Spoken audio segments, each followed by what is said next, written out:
హల్లెలూయా. దేవునికి మహిమ కలుగును గాక. దేవుడు గడిచినటువంటి 2 దినాలు అద్భుత రీతిగా దేవుడు జరిగించారు. అందును బట్టి దేవునికే మహిమ కలుగును గాక. ఇది మా శక్తి కాదు, బలం కానీ దేవుని యొక్క మహాకృప. ఎంతోమంది బిడ్డల ప్రార్థనా సహకారం, సంఘ బిడ్డల ప్రార్థనా సహకారం, ఆ శక్తి దేవుడు దైవజనుడికి ఇచ్చినటువంటి తలాంతును బట్టి మరి కూటమి ఇంతవరకు జరగటానికి దేవుడు కృప చూపించాడు. అందుని బట్టి దేవునికే మహిమ కలుగును గాక. మంచిది. సామెతల గ్రంథము 28వ అధ్యాయము.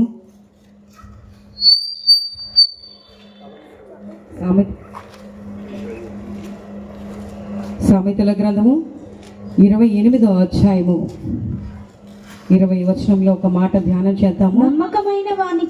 నమ్మకమైన వానికి దీవెనలు మెండుగా కలుగును. దీవెనలు మెండుగా కలుగును. దేవునికి స్తోత్రం కలుగును గాక. హల్లెలూయా.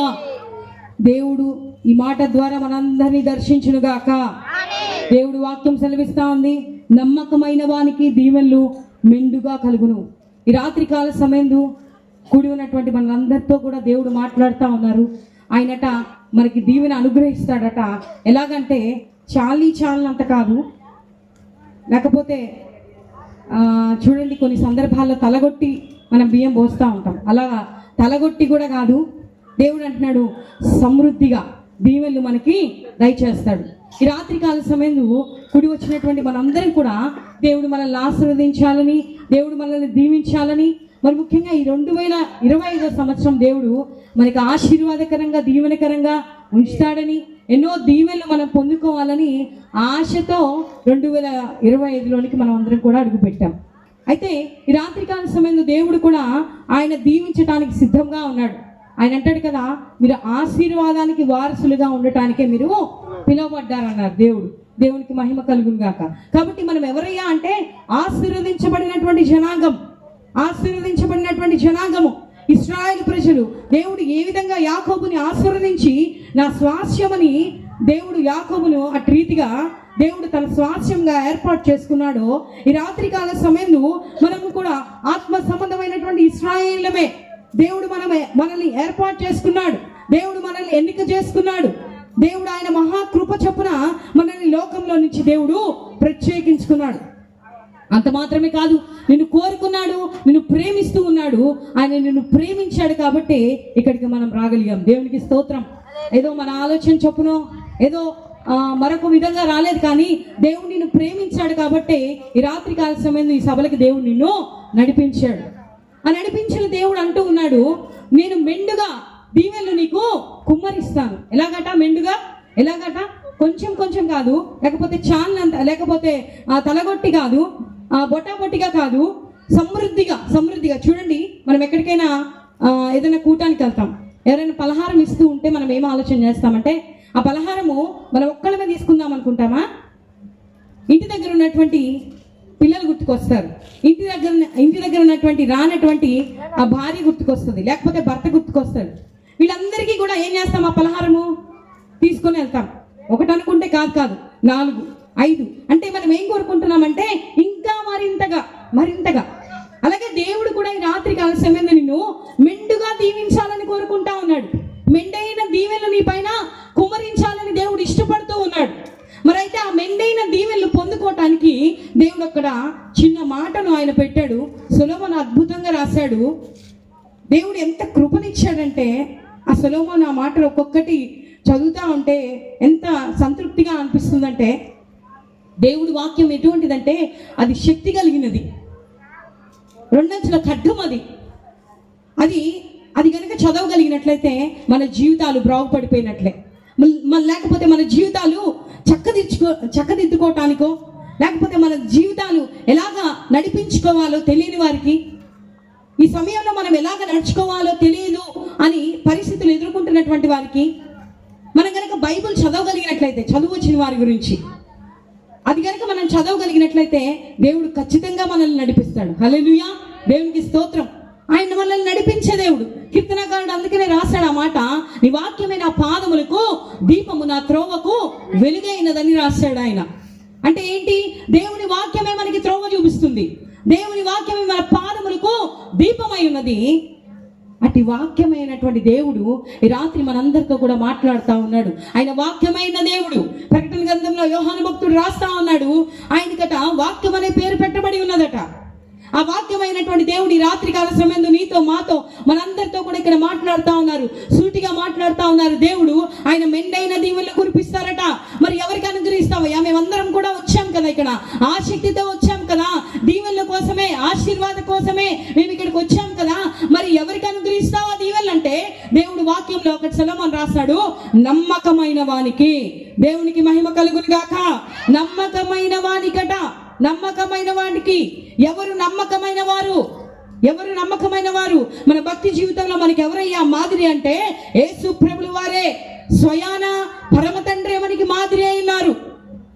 ఆకాశ మహాకాశములు పట్టజాలనటువంటి దేవాది దేవుడు, గొప్ప దేవుడు, శూన్యములో భూమిని వేలాడదీసినటువంటి ఆ గొప్ప దేవుడు, ఆ సృష్టికర్త, సర్వాంతర్యామి, సర్వశక్తివంతుడైనటువంటి దేవుడు ఆయనకి అనుగ్రహించినటువంటి ఆ భాగ్యాన్నట దాన్ని తృణీకరించేశారు. అది గొప్ప భాగ్యంగా ఆయన అంగీకరించుకోవాలా.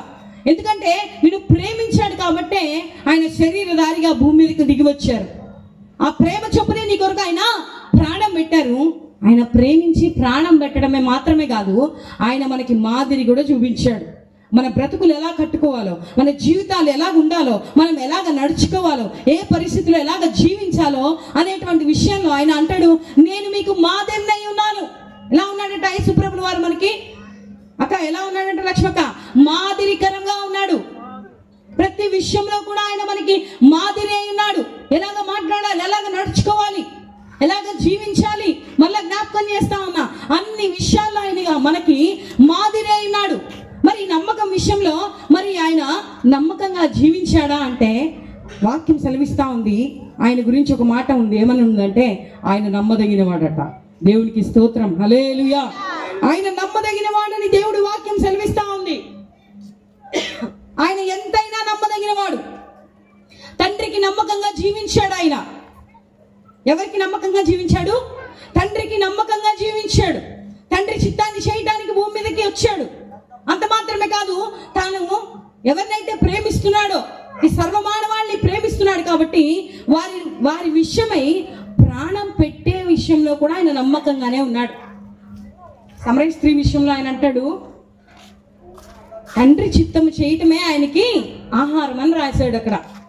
అంటే ఆ తండ్రి చిత్తం చేయటము, ఆ తుదమట్టుకు కూడా దేవుడి విషయంలో, తండ్రి విషయంలో నమ్మకంగా జీవించడం. అంత మాత్రమే కాదు, ఆయన మన విషయంలో కూడా నమ్మదగిన వారై ఉన్నారు యేసు ప్రభుల వారు. ఎలాంటి దేవుడు మన దేవుడు? నమ్మదగిన వాడు. భూమి మీద ఏ మనిషి నమ్మదగిన వాడు కాదు. భూమి మీద ఏ మనిషి కూడా నమ్మదగిన వాడు కాదు. అది భర్త అయినా, భార్య అయినా, బిడ్డలైనా కొంతవరకే. మనమందరం కూడా వారిని చూసుకొని అతిశయపడతా ఉంటాం. కీర్తనకారుడు ఈ విధంగా రాశాడు, కొందరు రథములను బట్టి, కొందరు గుర్రములను బట్టి అతిశయపడతారంట.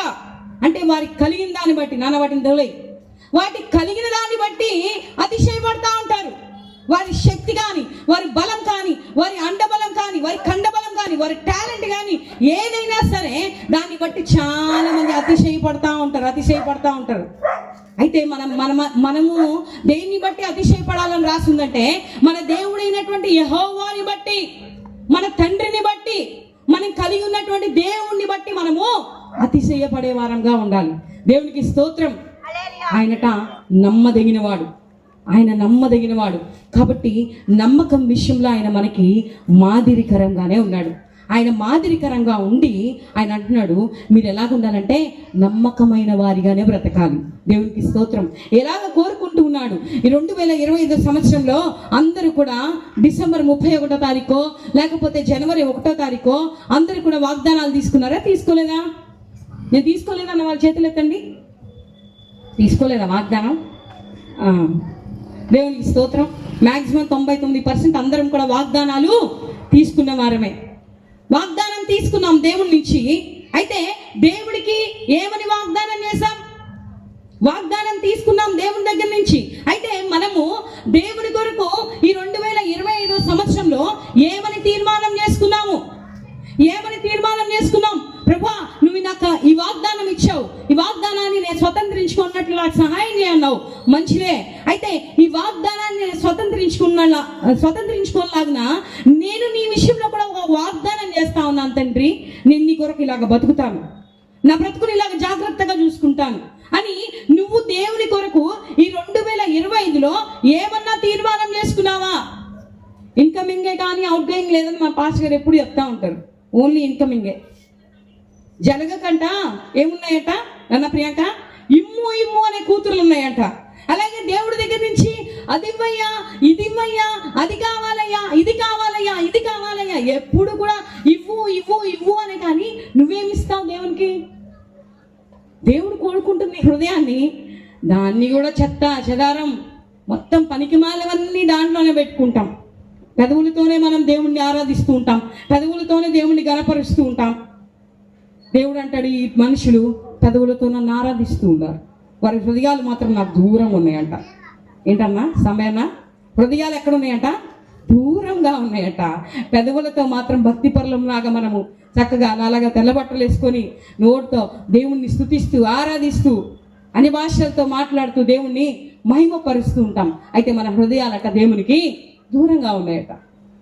అయితే ఈ రాత్రికాల సమయంలో దేవుడు మనతో మాట్లాడుతూ ఉన్నారు, బిడా నువ్వు నమ్మకంగా జీవించు, నిన్ను మెండుగా నేను దీవించబోతా ఉన్నాను అంటున్నాడు. ఈ రాత్రికాల సమయంలో ఒక తీర్మానం చేసుకుందాం, దేవా నీ కొరకు నమ్మకంగా బ్రతుకుతానయ్యా, నమ్మకమైనటువంటి జీవితాన్ని నేను చేస్తానయ్యా, నీ విషయంలో నా ప్రాణం ఉన్నంత వరకు. దేవుడు అంటున్నాడు కదా, ఆయన యుగ సమాప్తి వరకు సదాకాలం నీతో కూడా ఉంటానని సెలవిచ్చినటువంటి దేవునితో నువ్వేం తీర్మానం చేసుకుంటున్నావు? ఈ 2025 సంవత్సరంలో దేవుడు నిన్ను దీవించడానికి సిద్ధంగా ఉన్నాడు. ఆయన మన మధ్యలో సంచరిస్తూ ఉన్నాడు. దేవుని ఆత్మ మన మధ్యలో ఉన్నది. దేవుడు అంటున్నాడు, నా కొరకు నువ్వేం తీర్మానం చేసుకున్నావు? నా కొరకు నీవు ఏమని తీర్మానం చేసుకున్నావు?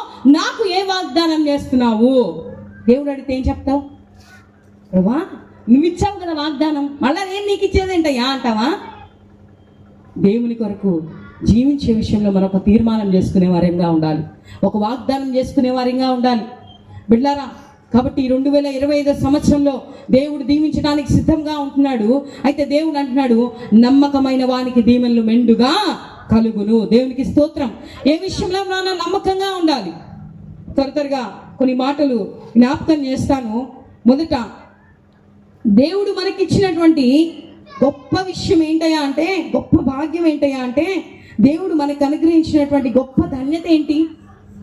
చాలా మంది అంటారు సాక్ష్యం చెప్పేటప్పుడు, దేవుడు నాకు కారు ఇచ్చాడు, దేవుడు నాకు మిద్దలు ఇచ్చాడు, దేవుడు నాకు మెడలు ఇచ్చాడు, దేవుడు నాకు పరిపూర్ణమైన స్వస్థతని ఇచ్చాడు. మంచిది, ఇవన్నీ దీవెనలు కాదంటారా అంజలి అంటే? అవన్నీ కూడా దీవెనలే. అయితే ప్రాముఖ్యంగా దేవుడు నీకు ఇచ్చినటువంటి గొప్ప భాగ్యము, ధన్యత, ఎవరికి లేనటువంటి ఆ కృప ఏంటయ్యా అంటే, నీకు దేవుడు రక్షణ అనుగ్రహించాడు. ఆయన తన ప్రాణమును పెట్టి ఆఖరి రక్త బొట్టు వరకు నీ కొరకు చిందించి ఆయన నీకు రక్షణ భాగ్యాన్ని దయచేశాడు. ఆ రక్షణ విషయంలో నువ్వు ఏ విధంగా బ్రతుకుతూ ఉన్నావు? ఆ రక్షణ విషయంలో రక్షణ పొందుకున్నటువంటి నీవు నమ్మకంగా బ్రతుకుతున్నావా లేదా దేవుని కొరకు? చూడండి, భార్య భర్తల మధ్య ఉండాల్సింది ఏంటి అయ్యా? నమ్మకమే. భర్త విషయంలో భార్య నమ్మకంగా ఉండాలి, భార్య విషయంలో భర్త కూడా నమ్మకంగానే ఉండాలి. మనం ఎవరయ్యా అంటే నిబంధన ప్రజలం. దేవుడు మనతో నిబంధన చేసుకున్నాడు, మరలా తిరిగి రాబోతా ఉన్నాడు మధ్యాకాశానికి. నిబంధన చేసుకున్నాడు దేవుడు. నిబంధన చేసుకొని నీకు రక్షణ ఇచ్చి ఆయన రక్తంలో నిన్ను కడిగి ఆయన శుద్ధి చేసి ఆయన అంటాడు, నువ్వెవరయ్యా అంటే నీవు నా సొత్తు అంటున్నాడు. దేవునికి మహిమ కలుగును గాక. మనం ఎవరి సొత్తు అంట? ఎవరి సొత్తు మనము? సత్యమక్క, ఎవరి సొత్తు? నా కష్టము, నా ఆరోగ్యము, నా సంపాదన. ఏమా కుమారమ్మ, ఎవరి సంపాదన? నా సంపాదన, నా కష్టము. కాదు కాదు, దేవుడు అంటున్నాడు, నీవు నీ సొత్తు కాదు, నేను నిన్ను విలువ పెట్టి కొన్నాను అంటే మనం దేవుని సొత్తు అయి ఉన్నాము. దేవుడు మనల్ని కొనుక్కున్నాడు. మునుపు మనం బానిసలము, పాపమునకు మనము దాసులమై ఉన్నాం. పాపం అనే దాస్యము కింద నుంచి దేవుడు మనల్ని, ఆ కాడి కింద నుంచి విడిపించి దేవుడు మనల్ని స్వతంత్రులుగా చేశాడు. హల్లెలూయా.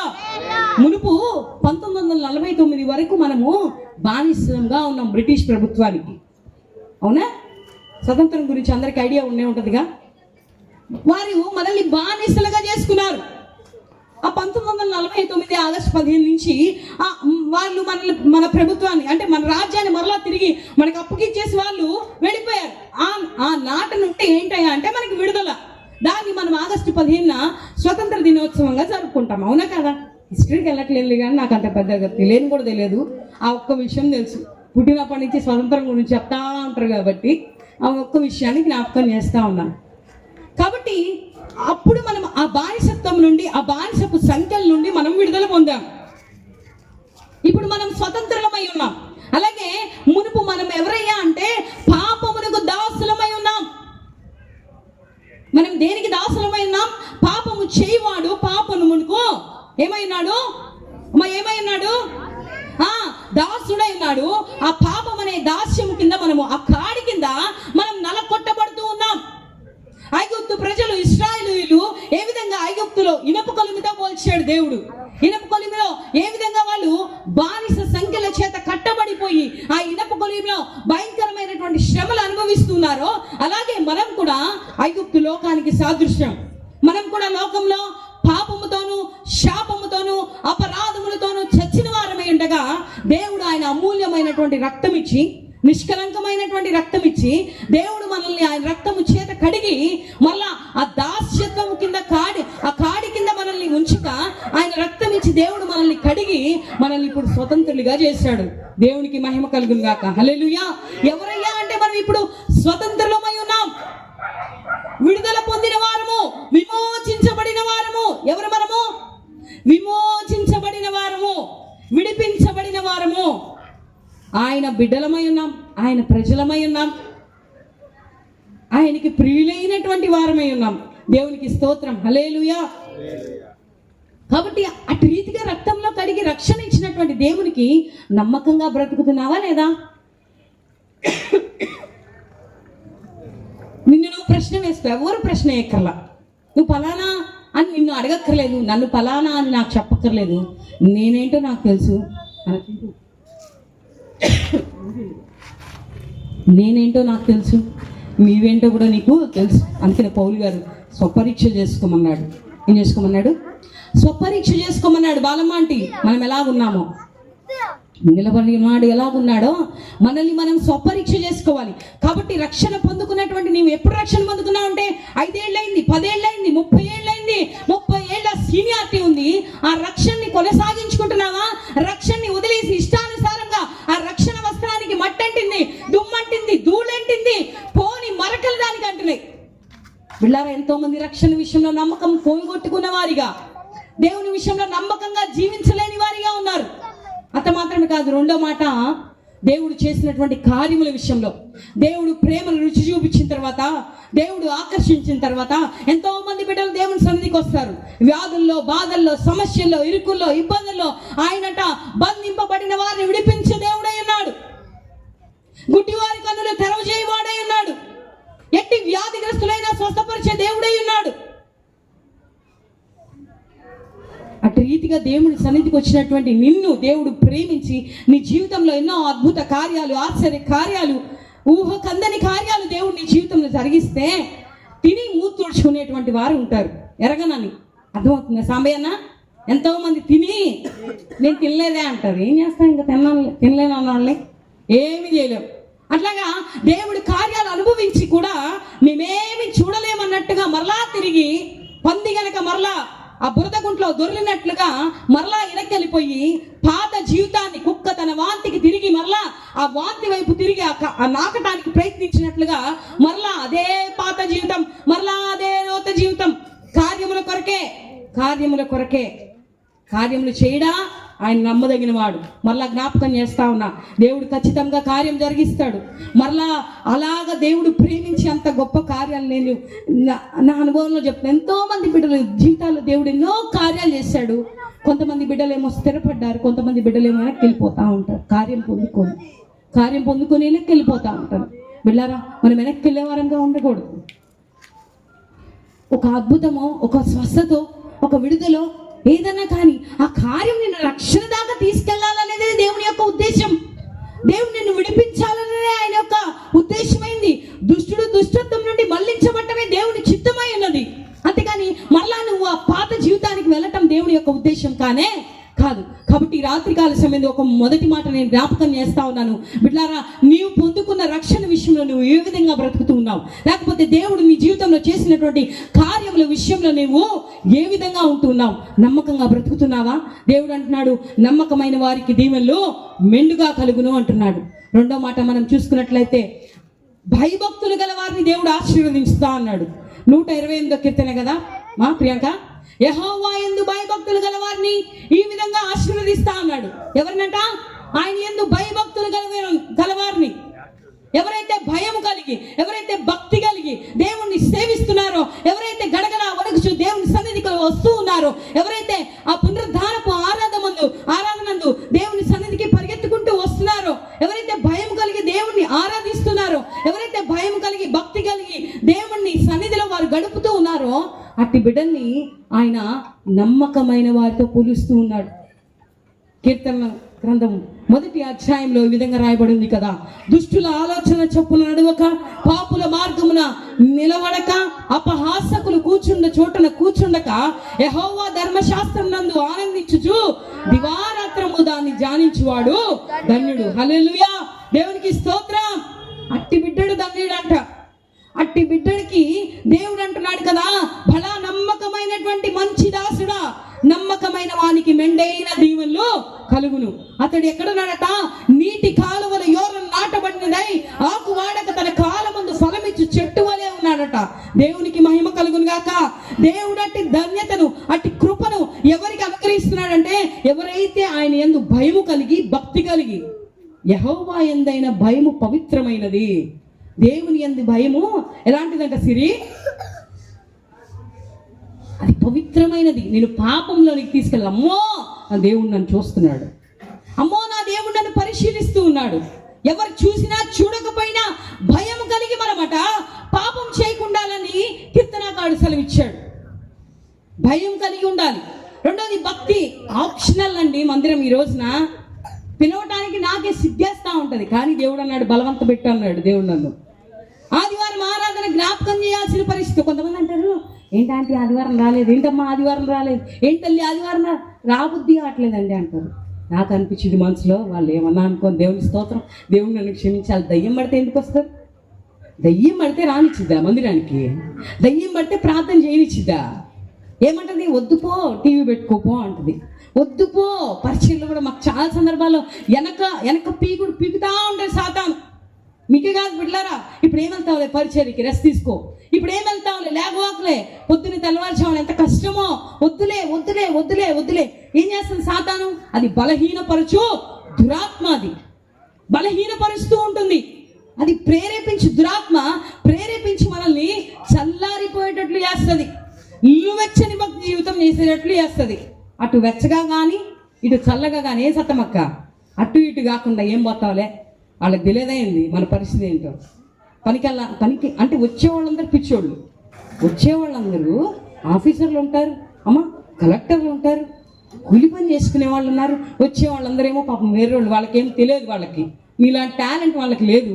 ఇలా సాకులు చెప్తారు, రాబుద్ధి కావట్లేదు అంట. రాబుద్ధి కాదు చెప్పడానికి కూడా సిగ్గుండాలి కదా ఆ మాట. ఏం చేస్తాం, మా సిగ్గులేదు అడుక్కోవడానికని ఏకాంగా దేవుని స్తోత్రం. దేవుడి పని మేము నమ్మకంగా చేయకపోతే మరి ఆయన మాకు మొట్టికాయలు వేస్తాడు కదా. అర్థమవుతుంది సమయన్నా? దేవునికి స్తోత్రం. హల్లెలూయా. కాబట్టి భయభక్తులు కలిగి ఉండే విషయంలో, భక్తి చేసే విషయంలో, దేవుని ఎడల భయం కలిగి ఉండే విషయంలో నీవు నమ్మకంగా ఉంటున్నావా? ఆప్షనల్గా భక్తి చేస్తున్నావా? ఇష్టానుసారంగా దేవుని సన్నిధి ప్రార్థన. చూడండి, కార్యం కొరకు దేవుని సన్నిధి, కార్యం కొరకు ప్రార్థన. చూడండి, కష్టం వచ్చినప్పుడు ఎక్కడ లేని ప్రార్థన మనకు వస్తుంది. కష్టం వచ్చినప్పుడు ఎక్కడ లేని ప్రార్థన మనకు వస్తుంది. నిజమే బిడ్డలారా, రావాలి అంతే. అందుకనే దేవుడు మనల్ని నలకొడుతూ ఉంటాడు. అందుకనే దేవుడు మనల్ని ఆయన శ్రమలకు అప్పగిస్తూ ఉంటాడు. ఎందుకని? ఆ కష్టకాలంలో ఎక్కడ లేని దుఃఖము, దేవుడు నాకు అన్యాయం చేశాడేమో అనే మాట కూడా అనేస్తారు. అప్పటిదాకా ప్రార్థన లేదు, పోవడం లేదు, సహవాసం లేదు, ఏం లేదు. చివరికి ఏమంటారు? బలం అంటే ఏమంటారు? దేవుడు మాకు అన్యాయం చేశాడు, దేవుడు ఉన్నాడా అని ఒక డౌట్ మనలా. అలా కూడా మాట్లాడుతూ ఉంటారు. కాబట్టి బిడ్డలారా, దేవుడు ఎక్కడ కూడా అన్యాయస్తుడు కానే కాదు. దేవునికి స్తోత్రం. హల్లెలూయా.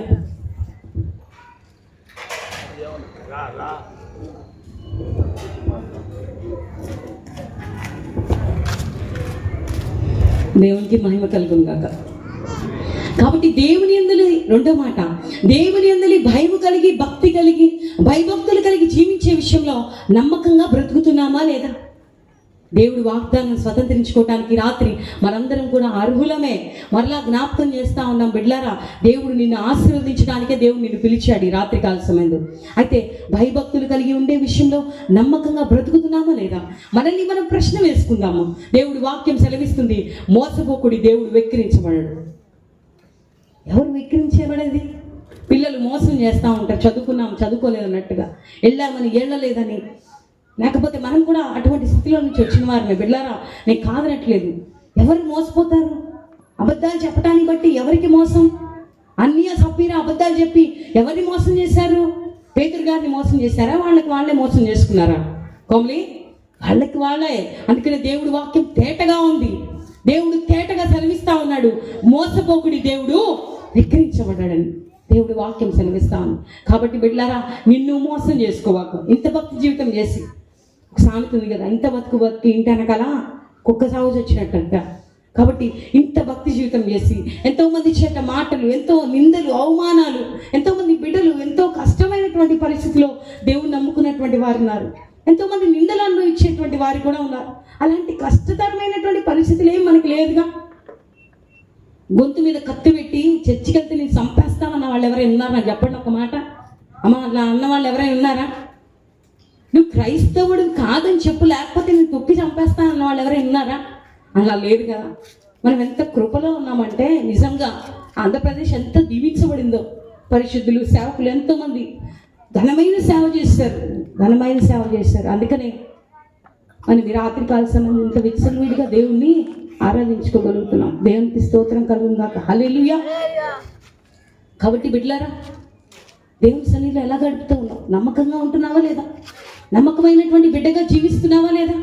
భయభక్తులు కలిగి ఉండే విషయంలో నమ్మకంగా జీవిస్తున్నావా లేదా? రెండేది నిన్ను ప్రశ్న వేసుకో. దేవుడు ఈ రాత్రి మనతో మాట్లాడుతూ ఉన్నాడు. మూడో మాటలోకి వెళ్దాం.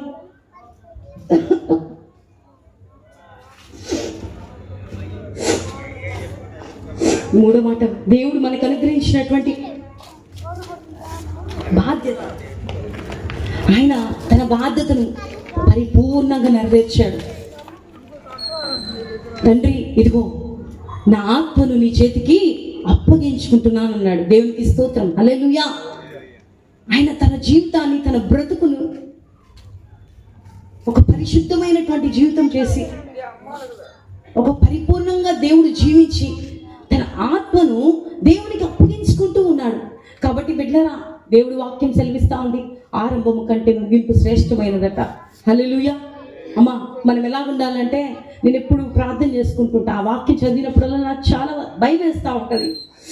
అనేక మంది మొదటివారు కడపటి వారు అయ్యారట, కడపటి వారు మొదటి వారు అయ్యారట. నువ్వు ఎలా ఉండాలనుకుంటున్నావు? ప్రియాంక, ఎలా ఉండాలి? మనం కడపటి వారిగానే ఉండాలి. దేవునికి స్తోత్రం. హల్లెలూయా.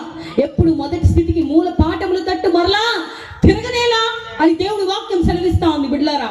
కాబట్టి మరలా అదే పాత స్థితి, మరలా అదే వెనక తట్టు, వెనక తిరిగి ఎంతో మంది బిడ్డలు రోషం కలిగి బతుకుతా ఉన్నారు. వారి ప్రాణాలు సైతం లెక్క లేకుండా దేవుని కొరకు ప్రాణాన్ని అలాగ పలంగా పెడుతున్నటువంటి వారు ఉన్నారు. కాబట్టి ఈ రాత్రి కాల సమయంలో మరలా మూల పాఠములు తట్టు మరలా నువ్వు తిరుగుతూ ఉన్నావేమో. వెనక్కి తిరిగి మరలా చూడండి, దేవుడి వాక్యంలో ఏమనుంది? నాగటి మీద చేయి వేసిన వాళ్ళట మరలా తిరిగి వెనక్కి చూడట. అవునా కదా? కాబట్టి దేవుని విషయంలో బాధ్యత, ఏదైతే దేవుడు నీకు అనుగ్రహించాడో బాధ్యత. ఏం బాధ్యత ఇచ్చాడు? ప్రియాంక, దేవుడు మనకి ఏం బాధ్యత ఇచ్చాడు నాన్న? దేవుడు ఏం బాధ్యత ఇచ్చాడు? దేవుడి వాక్యం సెలవిస్తా ఉంది, సర్వలోకమునకు వెళ్ళి సర్వ సృష్టికి స్వార్థ ప్రకటించమన్నాడు. నమ్మి బాప్తిస్మం పొందినవాడు రక్షించబడును, నమ్మని వానికి శిక్ష విధించబడును అని దేవుని వాక్యం సెలవిస్తా ఉంది. కాబట్టి మనం ఏ విషయంలో బాధ్యత కలిగి ఉండాలంటే, ఇతరులకి సువార్త ప్రకటించే విషయంలో. నువ్వు రక్షణ పొందుకున్నావా? నువ్వు దేవుణ్ణి తెలుసుకున్నావు కాబట్టి ఈ రాత్రి కాల సంబంధి ఇక్కడ ఉన్నావు కదా. మరి ఎంతమందికి దేవుని గురించి పరిచయం చేస్తా ఉన్నావు? ఎంతమందికి అయ్యా ఆయన గొప్పవాడు, అమ్మా ఆయన గొప్పవాడు, శక్తిమంతుడు, నా బ్రతుకుని మార్చాడు, ఖచ్చితంగా నీ బ్రతుకులను నీ పరిస్థితులను కూడా మార్చగలిగినటువంటి దేవుడమ్మా అని ఎంతమందికి దేవుడిని పరిచయం చేస్తా ఉన్నావు. చూడండి, ఒక దైవజనుడు చెప్తున్నాడు, ఏమని అంటున్నాడు అంటే, వస్తివార ఆమె చిలుక, పోతివార ఆమె చిలుక అని ఆమె ఒక్కటే అంట వచ్చేది మందిరానికి బైబిల్ తీసుకుని. ఎవరితో సంబంధం లేదు, నాకెవరితో పని లేదు, నేను బైబిల్ సంఖ్యలో పెట్టుకొని వచ్చానా లేదా, అసలు నేను ఎవరితో మాట్లాడినామా, ఎవరితో మాట్లాడదంట మందిరంలో. జీవం గల దేవుని సంఘంలో మనమందరం కూడా ఎలా ఉన్నామంటే సహోదరులు. ఆయన మనకి తండ్రి అయి ఉన్నాడు, ఆయన సంఘములకు శిరస్సు అయి ఉన్నాడు. మనమందరం కూడా అవయవముల వలె అతకబడిన వారంగా మనం ఉన్నాము. అటువంటప్పుడు నువ్వు దేవుని స్వార్థ ప్రకటించకుండా ఏ విధంగా జీవిస్తా ఉన్నావు? దేవుడు చేసినటువంటి కార్యములు ఇతరులకు పంచుకోకుండా ఎలాగ జీవిస్తా ఉన్నావు? దేవుడి కార్యములు ఇతరులను పంచుకోకపోతే ఈ రాత్రి కాల సమయంలో నీవు నమ్మకస్తురాలివి కాదు, నీవు నమ్మకస్తుడు కాదు. దేవుడి వాక్యం సెలవిస్తా ఉంది, నమ్మకమైన వానికే దీవెనలు మెండుగా ఉంటాయి. దేవుడు నీకు అనుగ్రహించినటువంటి రక్షణ నీ ఒక్కడివేనా? ఇందాక నేను జ్ఞాపకం చేశాను కదా, ఒక మాట అన్నాను, ఏమన్నానంటే, పలహారం లక్ష్మక్క నేను కనుక తీసుకుంటే నువ్వు పెడితే, అక్క మా అబ్బాయికి, మా పెద్ద అబ్బాయికి ఇంకో లడ్డు ఇవ్వు, మా చిన్న అబ్బాయికి ఒక లడ్డు ఇవ్వు, మా పాస్ గారికి కూడా రాలేదు కాబట్టి ఆయనకి కూడా ఇంకొక లడ్డు ఇవ్వు, 4 లడ్లు తీసుకెళ్తా. అవునా?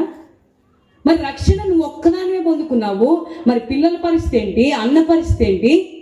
అమ్మా, రాహాబు వేశ్యేనండి, రాహాబు వేశ్యే. రాహాబు కుటుంబం కొరకు భారం కలిగి ఉంది, తన అన్నల కుటుంబాలని, తన అక్క చెల్లెల కుటుంబాలని, తన తండ్రి ఇంటి వారిని అందరినీ కూడా రక్షించుకుందండి. ఒక రాహాబు వేశ్యే తన కుటుంబాన్ని రక్షించుకున్నప్పుడు మరి నీ భారం ఏంటి? నువ్వు నమ్మకంగా బ్రతుకుతూ ఉన్నావా లేదా? నువ్వు ఒక్కదానే పరలోకానికి వెళ్తే, ధనవంతుడి విషయంలో అదే కదా జరిగింది. ధనవంతుడికి అక్కడికి వెళ్ళిన తర్వాత భారం వచ్చిందని చాలా మంది సేవకులు అంటూ ఉంటారు. ఎక్కడికి వెళ్ళిన తర్వాత తమ్ముడు ఎక్కడికి వెళ్ళిన తర్వాత వచ్చిందట? నరకానికి వెళ్ళిన తర్వాత. మరి నరకానికి వెళ్ళిన తర్వాత భారం వస్తుందా? లేకపోతే భూమి మీద ఉండగానే మన అన్నదమ్ముల కుటుంబాల కొరకు, లేకపోతే మన తండ్రి ఇంటి వారి కొరకు భారం కలిగి పనిచేస్తున్నావా లేదా?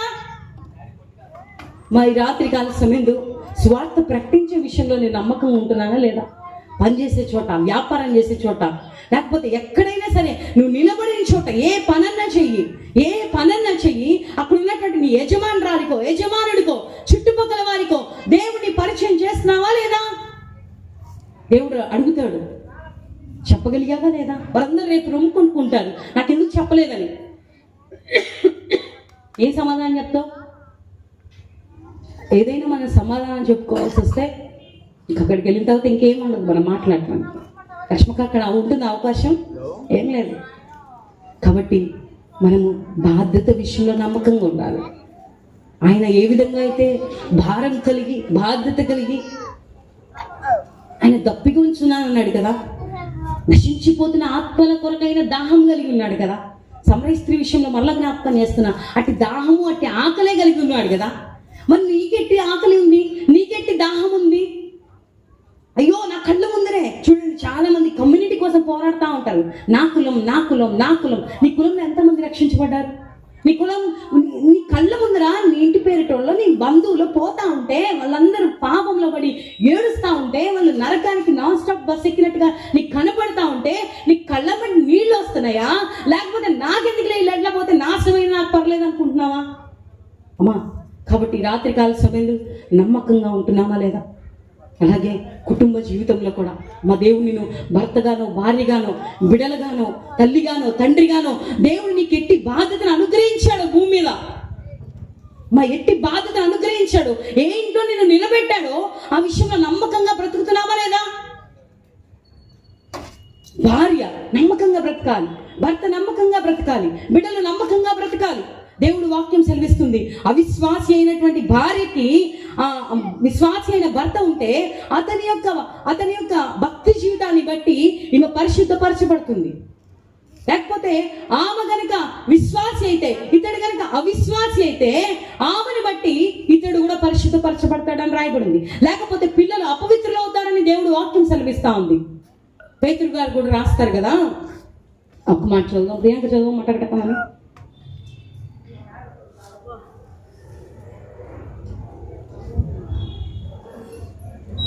రెండో మాట చదువునానా. అందువల్ల వారిలో ఎవరైనాను, పేతురు రాసినటువంటి మొదటి పత్రిక 3వ అధ్యాయము 2వ వచనం. అందువలన వారిలో ఎవరైనాను వాక్యమునకు అవిధేయులైతే వారు భయముతో కూడిన మీ పవిత్ర ప్రవర్తన చూసి వాక్యము లేకుండానే తమ భార్యల నడవడి వలన రాబట్టబడవచ్చును. దేవునికి స్తోత్రం కలుగును గాక. హల్లెలూయా. ఎవరైనా వాక్యమునకు అవిధేయులైతే, ఎవరైనా దేవుణ్ణి అంగీకరించినటువంటి భర్తలు ఉన్నారంటే, నా భర్త మారడండి, ఇక వాడు మారేదే లేదంటుంటారు. వీళ్ళే ముద్ర చేస్తారు. మా నాన్న మారుతారు. ఎంతోమంది నేను చూశాను, నా అనుభవంలో చూశాను. ఎంతోమంది అలాగ సేవ చేసినటువంటి గొప్ప గొప్ప దైవజనులు కూడా ఉన్నారు. భర్తలు మారిపోయి అలాగే మారడు లేదు మారుతారు ఖచ్చితంగా. అయితే ఎలాగ మారుతారట? ఆమె యొక్క ఆ పవిత్రమైనటువంటి పవిత్ర ప్రవర్తన చూచి వాక్యము లేక మందిరానికి రా అంటున్నాను, రావట్లేదు అంటారు. అవసరంగా ఎలాంటి ప్రవర్తన అంట? పవిత్రమైన ప్రవర్తన. భార్యలు, ప్రాముఖ్యంగా భార్యలు మందిరం అంటే స్త్రీలు మందిరానికి వస్తున్నారు కానీ పురుషులు రావట్లా. దేని బట్టి అంటే మీ పవిత్రమైన ప్రవర్తన కలిగి ఎప్పుడైతే స్త్రీలు నడుచుకుంటారో, వాక్యము లేకుండానే, వాక్యం చెప్పాల్సిన అవసరం లేదు, అనాల్సిన అవసరం లేదు, తాగుపోతాడా, తిరిగిపోతాడా, తిట్టిపోతాడా, ఇవన్నీ తిట్టాల్సిన అవసరం లేదు. ఎందుకంటే వీళ్ళు ఏం చేస్తారంటే వాళ్ళతో పాటు టీవీ చూస్తుంటారు అక్కడే కూర్చొని. అదవుతుందా? వాళ్ళకి పెద్ద తేడా తెలియదు. ఏమో మందిరానికి వెళ్ళినా నెలకపోయినా కానీ పెద్ద తేడా కనిపించదు. మొన్న ఆయన చెప్తా ఉన్నాడు, అమ్మా భయంకరంగా బూతులు తిట్టింది అంటున్నాడు. ఏంటంట? భయంకరంగా బూతులు తిరుగుతుంది అంటే ఎవరికి ఈయన రక్షణ పొందుకోపోవడానికి ఎవరు అడ్డం? భార్య. అంటే చెప్పడానికి చాలా బాధగా ఉంది కానీ చూడండి బిడ్డలారా, మన ప్రవర్తన బట్టి, పవిత్రమైన ప్రవర్తన బట్టి ఈ భర్త వాక్యం చెప్పనవసరం లేదట. అతను సరాసరిగా ఎప్పుడైతే ఈమె పరిశుద్ధమైన జీవితం జీవిస్తూ ఉంటుందో, చాలా మంది చూడండి ఉద్యోగస్తులు, భర్తలేమో ఉద్యోగస్తులుగా ఉంటారు, ఈ భార్య ఏమేమో చాలా మంది చెప్తారు లంచం అంటారు. లంచము కన్నులో గుడ్డితనం కలగజేస్తుందని, లంచం తీసుకున్నవాడు దేశాన్ని పాడు చేస్తాడని, లంచాన్ని బట్టి జీవితాలు నాశనం అయిపోతాయని దేవుడు వాక్యంలో ఉంటే, ఈ వాక్యం తెలిసినటువంటి మనిషి లంచం అంటే ఆయనకి తేడా కనిపిస్తుందా? తేడా కనపడదు. ఏమన్నా అలాగే అనుకుంటాడు. కాబట్టి నేను ఇటు ఏమిటో అనుకుంటాడు. అంతేనా ప్రియాంక? అవునా కదా? దేవునికి స్తోత్రం. కోమలి ఏంటి బరువుతున్నావు? దేవునికి స్తోత్రం. కాబట్టి బిళ్ళ కుటుంబ విషయంలో కూడా, బాధ్యతలు నిర్వర్తించే విషయంలో కూడా భర్తలు కూడా రాయబడి ఉంది కదా, ఏమనుందంటే పురుషులు కూడా కోపమును, ఏంటంట అనుమానం, భార్య మీద భయంకరమైనటువంటి అనుమానం పెనుభూతమని మామూలుగా సామెత కూడా ఉంది కదా. అనుమానమును లేకపోతే సంశయమును, కోపమును మాని పురుషులు పవిత్రమైన చేతులెత్తి ప్రార్థన చేసేవారిగా ఉండాలి. హల్లెలూయా. నీ పవిత్రమైన ప్రవర్తన బట్టి భార్య మందిరానికి వస్తుంది. బిడ్డలారా, అతిశయానికి కాదు కానీ నా భర్త చేసినటువంటి భక్తి జీవితాన్ని బట్టి, లేకపోతే నా భర్తకు ఉన్నటువంటి దేవుని కొరకైన తృష్ణ, ఆకలి, అర్థమవుతుందా? ఒకటే ఆకలి, తృష్ణ. ఆ తృష్ణని బట్టే నేను ఈ వైపుకి దిశగా రాగలిగాను అంతే. నాకు ఎవరికి ఏం చెప్పింది లేదు. ఆయన యొక్క దేవుడి పైన ఆయనకు ఉన్నటువంటి తృష్ణే. ఆ తృష్ణని బట్టి నేను ఈ విధంగా ఈ రోజున మీ ముందర ఈ విధంగా నిలబడగలిగాను. కాబట్టి బిడ్డలారా, ఒకరిని మనం దేవుని మందిరానికి నడిపించేటువంటి ప్రవర్తన కలిగి ఉండాలి. కానీ ఒకరిని దేవుని మందిరానికి ఎంతో మంది బిడ్డలు ఏం చేస్తారంటే, రాకపోవడానికి గల కారణం ఎవరయ్యా అంటే వారే దేవుని మందిరానికి రాకుండా అడ్డుగా ఉంటా ఉన్నారు. దేవుని పనికి రాత్రికాల సమయంలో మనం ఆటంకమేమో. కాబట్టి దేవుడి వాక్యం సెలవిస్తా ఉంది, నమ్మకమైన వానికి దీవెనలు మెండుగా కలుగును. దేవునికి స్తోత్రం కలుగునుగా. హల్లెలూయా.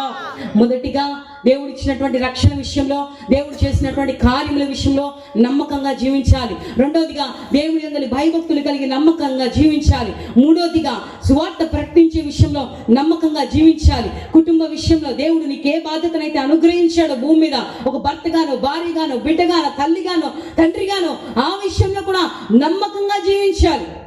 ఆఖరిగా దేవుడికి ఇచ్చే విషయంలో కూడా నమ్మకంగానే ఉండాలి. దేవుడికి స్తోత్రం. హల్లెలూయా. ఎందుకంటే ఆఖరిగా అన్నానంటే, ఇవన్నీ లేకుండా 1,00,000 రూపాయలు తీసుకొచ్చి వేసినా కానీ దేవుడు అంగీకరించాడు. కయీను ఎందుకు తోసేశాడు? కయీను యొక్క హృదయము సరైనది కాదు దేవుడి దృష్టికి. గుడంపాళ్ళు పరిచయం చేస్తున్నటువంటి దైవజనులు దీవెన గారు ఒకసారి 10 లక్షల రూపాయలు కానుకొచ్చిందట. చెప్తా ఉంటారు ఆ సాక్ష్యాన్ని. 10 లక్షల రూపాయలు కానుకొచ్చిందట. ఆ కానుకొచ్చినటువంటి వ్యక్తిని గురించి విచారిస్తే అతనికి 2వ భార్య ఉందని తెలిసిందట. అన్న ఆ కానుకను మరలా తిరిగి పంపించేశారు. 1 రూపాయి 10 రూపాయలు ఇస్తేనే వాళ్ళ పాపం ఉందని చెప్పలేకపోతా ఉంటాం, ఆలోచిస్తూ ఉంటాం. వాస్తవం చెప్తా ఉన్నాను. మరి 10 లక్షల రూపాయలు కానుక వెనక్కి తిరిగి ఎలా ఇవ్వగలిగారంటారు? అంటే కావాల్సింది ఏంటి దేవుడికి? సాధారణ ఏం కావాలి? మన హృదయం సరిగా లేకుండా మన కానుక నువ్వు ఎంతైనా ఇవ్వు, దేవుడు అంగీకరిస్తాడా? దేవుడు అంగీకరిస్తాడా? కయ్యను ఎందుకు తోసేశాడండి? పెద్ద కారణమేముంది? కయ్యని యొక్క హృదయం దేవుని ఎదుటి సరైనదిగా లేదు. అందుకనే ఆ కానుక తోసివేయబడింది. కాబట్టి వెళ్ళారా, కానుక ఇచ్చే విషయంలో కూడా నమ్మకంగానే మనము బ్రతకాలి. దేవుడి కొరకు పని చేసే విషయంలో, దేవుడి కొరకు ఏ పని చేయాల్సి వచ్చినా కానీ నమ్మకంగానే చేయాలి. సేవకులమైనటువంటి మేము కూడా అంతే. మా పనిలో కూడా మేము నమ్మకంగానే చేయాలి. దేవునికి స్తోత్రం.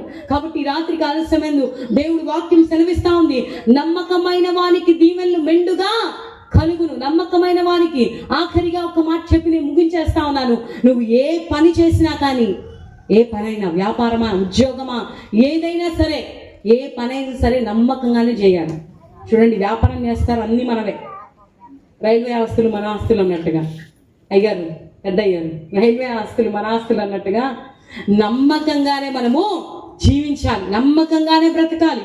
పనిచేసే చోట్ల చూడండి, వాక్యంలో ఉంది, సామెతల గ్రంథంలోనే, మోసం చేసి ఎప్పుడైతే ఆహారం తెచ్చుకుంటాడో తింటాడు శుభ్రంగా, కానీ తర్వాత దేవుడు అంటున్నాడు వాడి యొక్క నోటిని మట్టితో నింపుతా అన్నాడు దేవుడు.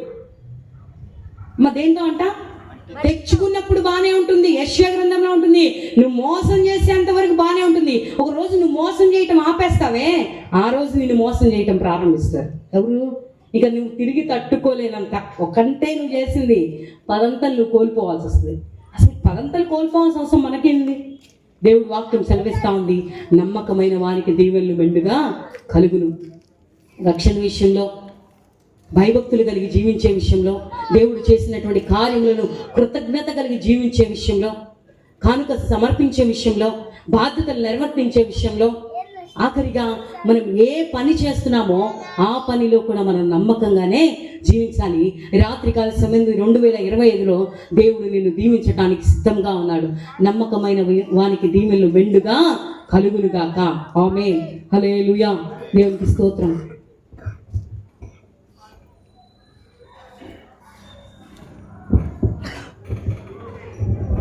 దేవుని పరిశుద్ధ నామమునకు స్తోత్రం కలుగునుగాక. చక్కని పరిశుద్ధాత్మ దేవుడు తన దాసురాలను నిలబెట్టుకొని తన ఆత్మ ద్వారా గొప్ప విషయాలు మనకు తెలియజేస్తూ వచ్చాడు. ప్రతి ఒక్కరూ ప్రార్థన చేసుకుందాం. దేవుని యందు నమ్మకం ఉంటే, దేవుని యందు భయభక్తులు కలిగి ఉంటే, దేవుని యందు బాధ్యత కలిగి ఉంటే, దేవునికి ఇచ్చే విషయంలో నమ్మకం ఉంటే, నీ హృదయాన్ని దేవునికి ఇస్తే దేవుడు నిన్ను ఆశీర్వదించడానికి సిద్ధంగా ఉన్నాడు. ఈ నూతన సంవత్సరంలో 2వ మాసంలో దేవుడు వర్తమానం ద్వారా నీతో నాతో మాట్లాడిన విషయాన్ని ఒక్కసారి మన హృదయంలో ధ్యానం చేసుకుందాం. ప్రభా, మీ దాసులను నిలబెట్టుకొని నైనా అయ్యా నన్ను నమ్మకస్తుడిగా చేయమని ప్రార్థన చేద్దామా? ప్రభా, నన్ను నమ్మకస్తురాలుగా చేయనైనా. నేను ఇంతవరకు నా భర్తకు నమ్మకస్తురాలుగా ఉండలేకపోయానైనా. నేను నా తల్లిదండ్రులకు నమ్మకస్తురాలుగా ఉండలేకపోయినైనా. నేను నా దేవునికి నమ్మకస్తుడిగా ఉండలేకపోయినైనా. ప్రార్థనలో నమ్మకస్తుడిగా ఉండలేకపోయినైనా. సాహసంలో నమ్మకస్తుడిగా ఉండలేకపోయినైనా. ఇచ్చే విషయంలో నమ్మకస్తుడిగా ఉండలేకపోయినైనా. ప్రభా, నువ్వు చూస్తున్నాడనే విషయంలో కూడా నేను నమ్మకస్తుడిగా ఉండలేకపోయానైనా. పాపం నా జీవితాన్ని పట్టి పీడిస్తుందయ్యా. శాపగ్రస్తమైన శమితమైన జీవితంలో నేను జీవిస్తున్నప్పుడు నైనా నాకు రక్షణ ఇవ్వడానికి ఈ లోకానికి వచ్చావు నైనా. నన్ను రక్షించడానికి నువ్వు వచ్చావయ్యా. నువ్వు నన్ను నమ్మి అయ్యా, నేను నిన్ను నమ్మితే నాకు రక్షణ ఇస్తానని చెప్పావు నైనా. మా కొరకు నైనా నాన్న అయ్యా నేను ప్రాణం పెట్టావు నైనా. మా కొరకు రక్తం కార్చావు నైనా. అయ్యా, నీ వాక్యం ద్వారా నాతో మాట్లాడావు నైనా. అయ్యా, నీ దాసురాలు నిలబెట్టుకుని అయ్యా నువ్వు మాట్లాడే ప్రతి మాట నా హృదయాంతరంగాన్ని శాసన సంస్కారం చేసింది ప్రభా. ఇంతవరకు నేను అయ్యా చూస్తున్నావు అనుకోవటం లేదు నైనా. నా ఇష్టానుసారంగా నా బుద్ధిని ఆధారం చేసుకున్నానైనా. నేను రక్షణ నుంచి తొలగిపోయాను అయినా, రక్షకుని ఆరాధించలేకపోయాను అయినా, నాకు ప్రాణం పెట్టిన ప్రాణప్రియుడిని నేను స్తుతించలేకపోయిన ప్రభా. అయ్యా ఈ రోజు నాతో మాట్లాడినావు నైనా, ఈ రోజు నుంచి నీ కొరకు నేను జీవిస్తానైనా, ఈ రోజు కొరకు నమ్మకస్తుడిగా జీవిస్తానైనా, నమ్మకస్తురాలుగా జీవిస్తానైనా. ఇక నాలో ఉన్నది అయ్యా మలినమైన జీవితాన్ని, నాలో లోత జీవితాన్ని, నాలో చెత్త చెదరంగా లోక సంబంధమైన శరీరాశ నేత్రాశ జీవ డమ్ములతో అపాధిక బద్ధకాల కూరికిపోయిన అయ్యా మోసకరమైన నా జీవితాన్నిగా అయ్యా నీకు అర్పించలేకపోయాను ప్రభా. నీ రక్షణ ఆనందంలో నేను జీవించడానికి నాకు సహాయం చేయమని ప్రార్థన చేసుకుందాం. రెండో వర్తమానం ఇవ్వడానికి దైవజనులు సిద్ధంగా ఉన్నారు. ఎవరు దేవుని బిడ్డారా, వచ్చిన వారు ఎవరు కూడా మౌనంగా ఉండవద్దు. ఎంత ఆశతో వచ్చావు, ఎంతో నిరీక్షణతో వచ్చావు, ఆశ్రయించబడాలని వచ్చావు కనుక ప్రార్థన చేద్దాం. ప్రభా నాతో మాట్లాడమని ప్రార్థన చేద్దామా. మహాపరిశుద్ధుడు జీవగల తండ్రి, జీవాధిపతి నీ గణనామాన్ని బట్టి మీకు వందనాలు స్తోత్రాలు తెలుస్తుందా. యెహోవా యందు నమ్మిక ఉంచేవారు స్తోత్రుదా. అయ్యా నిండుగా నేను దీవిస్తానని చెప్పానైనా, మిమ్మల్ని నమ్మితే మమ్మల్ని దీవించడానికి ఈ లోకానికి వచ్చావయ్యా. మిమ్మల్ని నమ్మకనే మా జీవితాలుగా నాశనకరమైన గోచులో పడిపోయినయ్యా, పాపమని ఊపిలో